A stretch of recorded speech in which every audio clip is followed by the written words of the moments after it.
what if I told you can create components without writing a single line of logic yourself? Because that's what Cursor AI lets you do. And today I'm going to show you exactly how to start using it completely for free. If you're copy pasting code back and forth between VS Code and ChatGPT, you're wasting massive amount of time. So let's begin by installing this ID. Head to cursor.com and in the download section, choose your installer according to your operating system as well as the architecture. Run the install. The setup process is incredibly fast. Once it's installed, you can go ahead launch Cursor by clicking on Finish button. Make sure this is checked. I've imported my Visual Studio setting. With just one click, Cursor will migrate all your custom themes, key binding, code snippets, every single extension you already used. Next, we need to create an account to activate the AI features. So click on the sign in button and then continue to sign up using either of these options, or you can even use email. I'm just going to use my Google account, answer the onboarding questions, and we are going to skip the paid plan for now. Finally, click on this yes button for confirmation and then you'll see you have been logged in.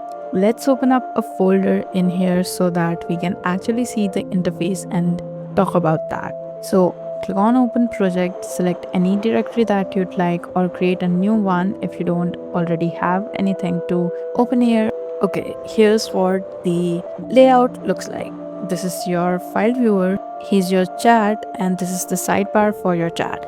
Now, if you want to switch views, you have a few options over here in the toolbar up here. So you can toggle the primary sidebar, which will have your files and directories, etc. Basically, your file explorer. The second option toggles your terminal in your file viewer, and the last panel will toggle the agent sidebar. So I personally like this layout right here.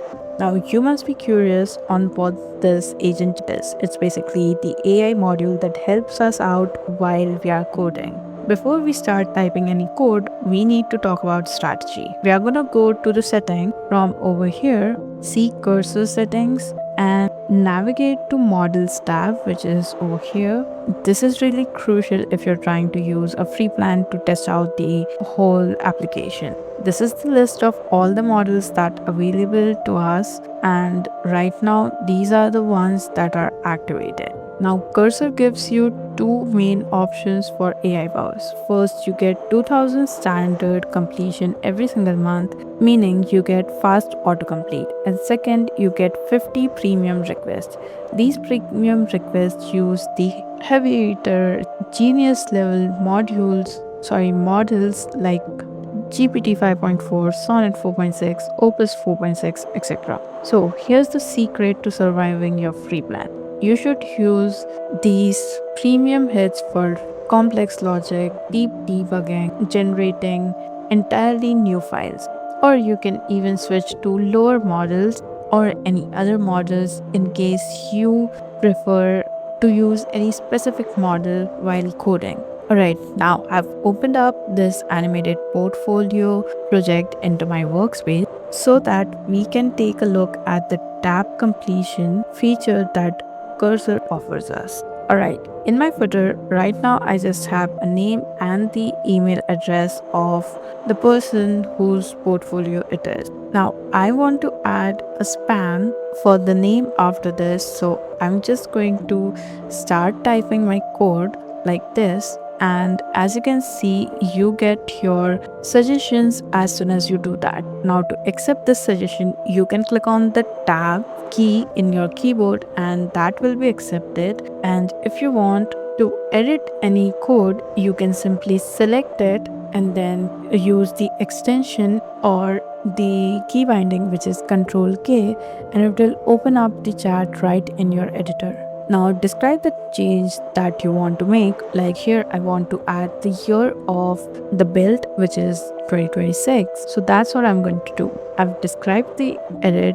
From here, you can change the model. Right now it's at auto, and then you can choose what this comment is. Either you're trying to edit the selection or you're trying to ask a question.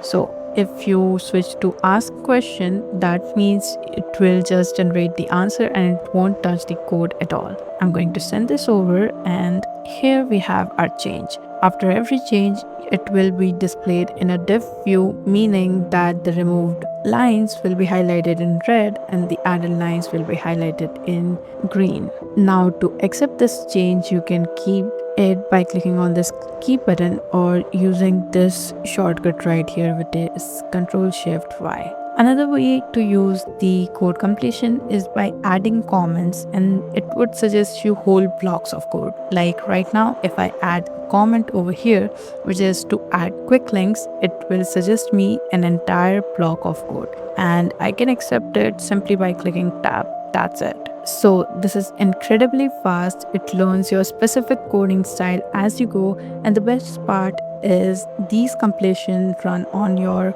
2000 request quota, making them incredibly cheap to use. You can even tab your way through an entire project without breaking a sweat.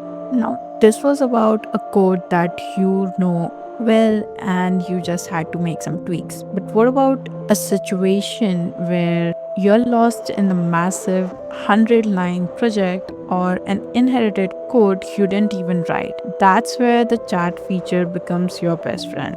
While you have your file opened, you can simply click on Ctrl L and it will open up the chat, which we already have in the side panel. Now here's the single most important pro tip of this entire video. In the chat box, you see this @ symbol. It is used to add context to your chat.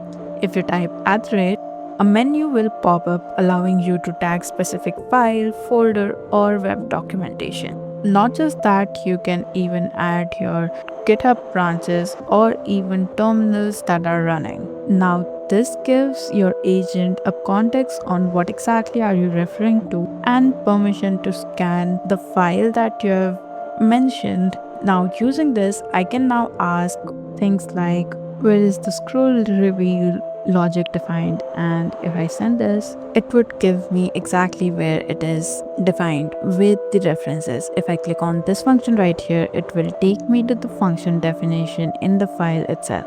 So how did Cursor know? Cursor read your entire file to find exactly what goes where and give you precise code snippet.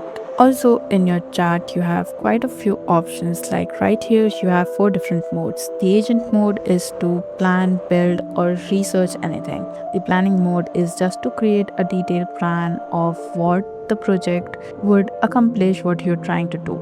Debugging is when you have already created something and it's not working fine.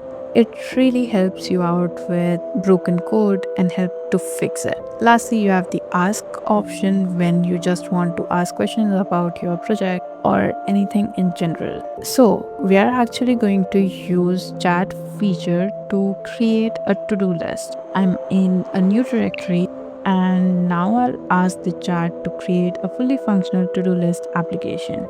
Here is the prompt. Now, to actually select your models, you can change it from auto, switch off the auto mode, and you can now choose any of the model that you'd like.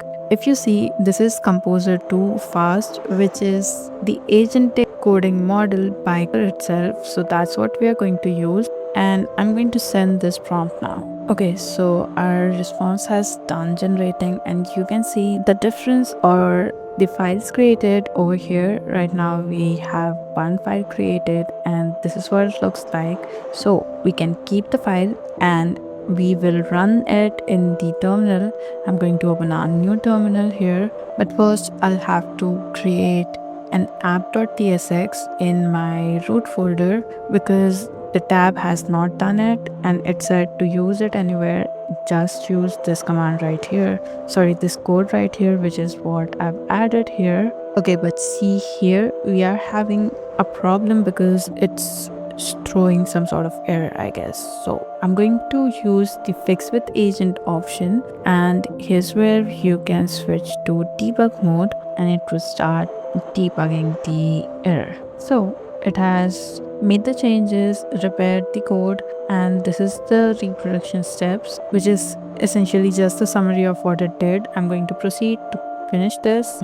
I checked and it's working, so I'm going to mark it as fixed. So finally, we have our code running right here in our browser. And if I add a task like go to the gym and click on the add button, it will be added. If I check it off, it means that this is completed. Now, if I add some more tasks and use the clear completed button, then the completed task would disappear. If I delete it, it would disappear again. So a fully functional component within just a few seconds.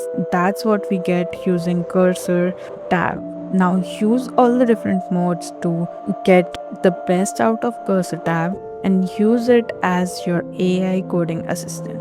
Comment down below what are you going to create as your first Cursor project, and I'll see you in the next one.